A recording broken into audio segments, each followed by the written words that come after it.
ադրբեջանցին հմեկի եթերում խաբում էր Հայաստանի Հանրապետության քաղաքացիներին։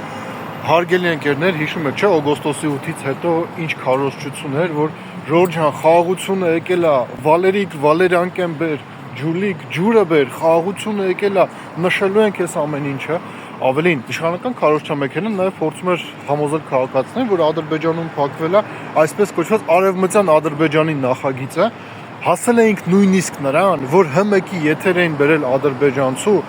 այսպես կոչված իրավապաշտպան Արիֆ Յունուսովին, ով ասում էր, այո,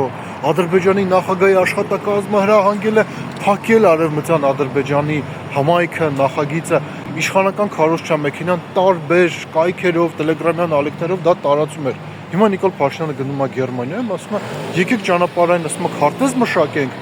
եւ փակենք նաեւ արևմտյան Ադրբեջանի հարցը։ Այսինքն դուք ամեն ինչ տվել եք, լուծարել եք ԵԱՀԿ Մինսկի խումբը, Ադրբեջանին Հայաստանի տարածքով ճանապարհ, կոմունիկացիա, միջանցք, ոնց ուզում եք անվանեք, տվել եք, բայց այդ հարցը չեք կարողացել փակել։ Տեսեք, նույնիսկ ադրբեջանցու են օգտագործում հմեկի եթերում, որ Հայաստանի Հանրապետության քաղաքացիներին խաբեն։ Եթե իրենք այս հարցում են խաբում,